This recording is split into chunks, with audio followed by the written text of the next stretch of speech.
Let's see how to mirror an Android phone to a Samsung TV.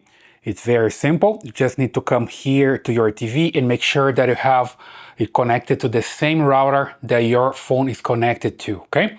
And then you just need to come here to the phone and bring this down. Again here, depending on the model that you have, you just need to find this menu here and look for Smart View. That's the one, okay? Just tap here on Smart View and it's gonna find your TV.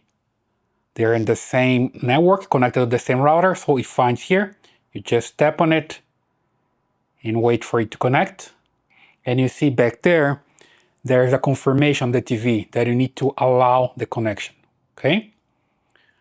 You just click on it and wait for it, and there we go. So basically it's mirroring your phone right now, okay? Very, very simple.